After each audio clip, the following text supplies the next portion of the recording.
Hello, world. I've been working very hard on the next update for my online communities classroom series, and I had some questions about Martin Heidegger. I can't get away from his name. He's everywhere, especially in all these recent conversations about cognitive neuroscience trying to recapture some dimension of a spirituality or the fullness of being human and whatnot. His name came up in my last podcast with Toby Senderovich.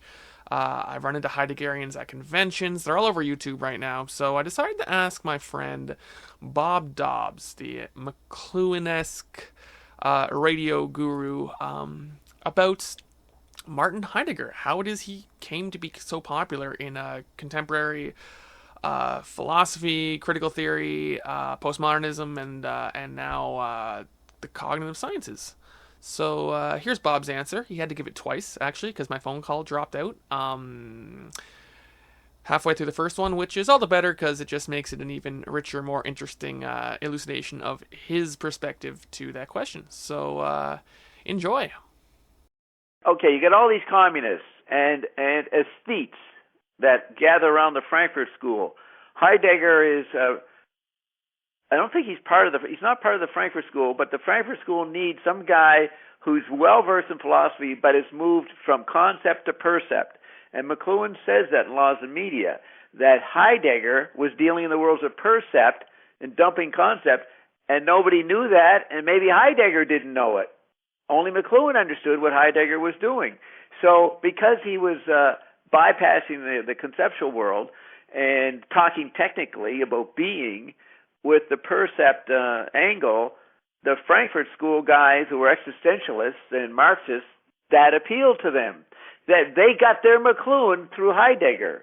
And then when they discovered McLuhan, and that's in the 50s and 60s, when McLuhan shows up because of Expo, and one of his books gets translated into France because Expo is Quebec and France together. You know about that, right? It's in Quebec, and France is interested in Expo because their country, Quebec, is putting it on in '67. So they discover McLuhan, and they start reading him, and the smarter ones of them realize, we got to deal with McLuhan. But because they're Heideggerians and Europeans, they can't totally do it. They have to maintain some aesthetic, conceptual level, even though all their writing is denying the concepts that they're trying to stay within the tradition of concepts. But they know they can't do it.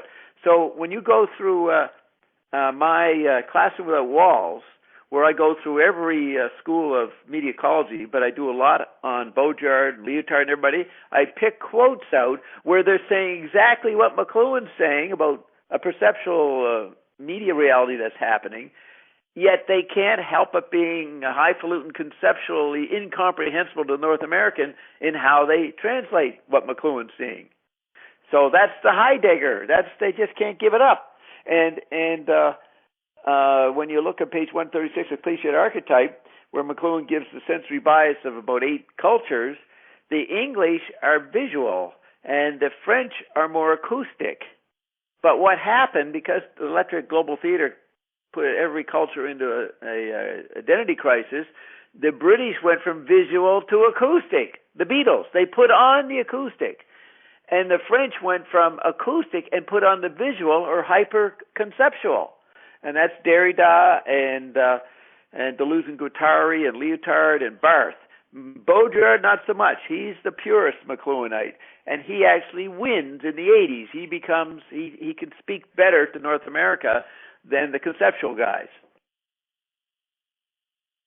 So that's why they're all into Heidegger. That's all they got. And Heidegger is doing percept, not concept. But it's incomprehensible to North Americans because North Americans aren't aware of the conceptual history of the continental philosophers. They don't know it. Now they do. You know, they didn't get it. They had to study Heidegger and take over academia, the left, and ram, Foucault and Heidegger down everybody's throats so they could understand the McLuhanites, Derrida and Baudrillard and Lyotard. So, did that make any sense there? Oh, maybe he dropped off. Let's see. Yeah, no, you're there. Well, maybe he did drop off. His name's still there. Well, that was very profound, and he might have missed half of it. Isn't that the way life is under digital conditions? Yeah, hey, gosh, Okay, I'm going to repeat it. In Laws of Media, McLuhan, the two McLuhans say that Heidegger is presenting philosophy as percept, like they did, but it's still within the book world. He's not making movies that McLuhan would love to make and TV shows. He's conceptualizing the perceptual that he recognizes we've moved into due to the technical apparatus around us. That was his term for the machines. So the Frankfurt School and the Marxists and the existentialists around Jean-Paul Sartre, they all loved art. You know, they're dandies, they're slackers, they like art, and so they tried to put the new environment, the post-philosophy environment, the perceptual world, into art and into aesthetics. Heidegger gives them the high philosophy framework for their essentially aesthetic bias. They like Warhol and all this stuff. But it also, the larger effect of the global theater is projecting a tactility in extremis on every culture which has a particular sensory bias. So on page 136 of Cliché Archetype, you see the British have a visual bias and the French have an acoustic bias within the Gutenberg European civilization.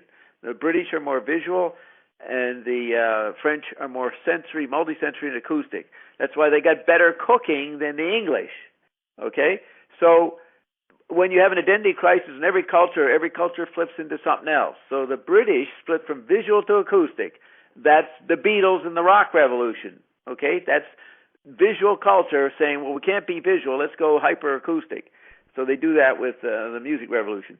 The French are acoustic. They can't be that anymore, acoustic conceptual, so to speak. They become visual and hyper-conceptual.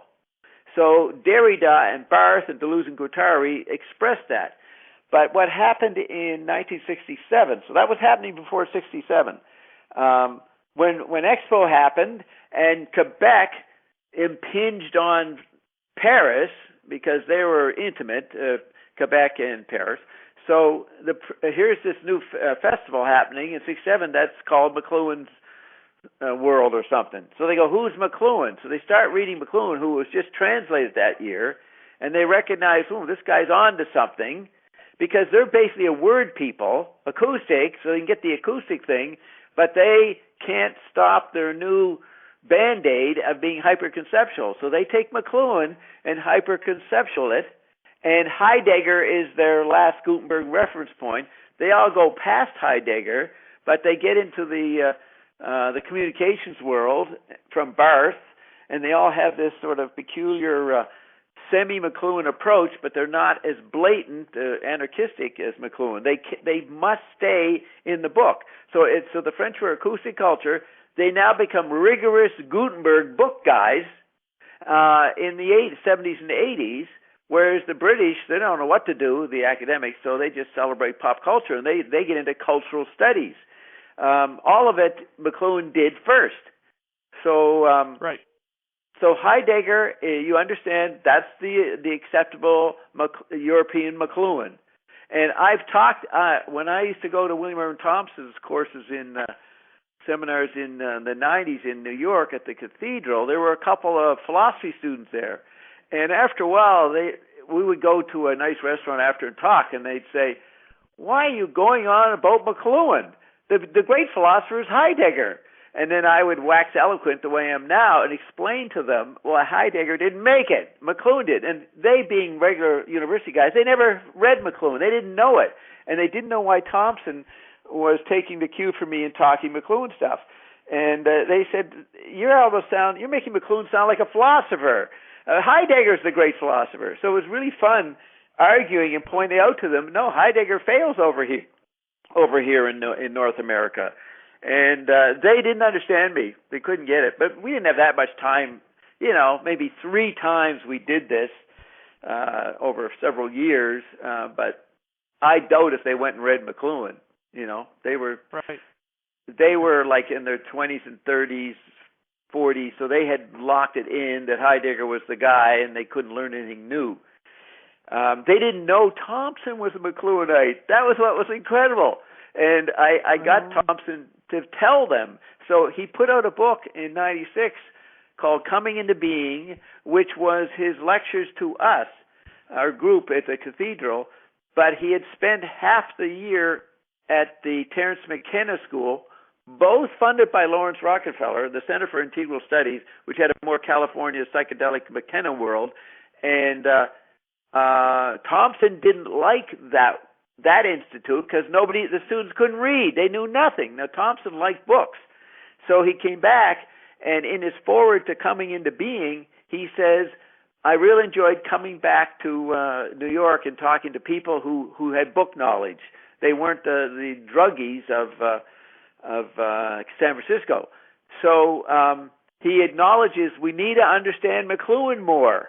And so he read this forward to us when the book came out, and several people looked over at me and go, what? They were puzzled, and then they nodded. Holy shit, he's saying what Bob said. So it was a big victory on that level for me that he acknowledged McLuhan in his new book. And so who knows what they did with it, but the debate between Heidegger and McLuhan was, triumphed in my direction by Thompson voting for McLuhan.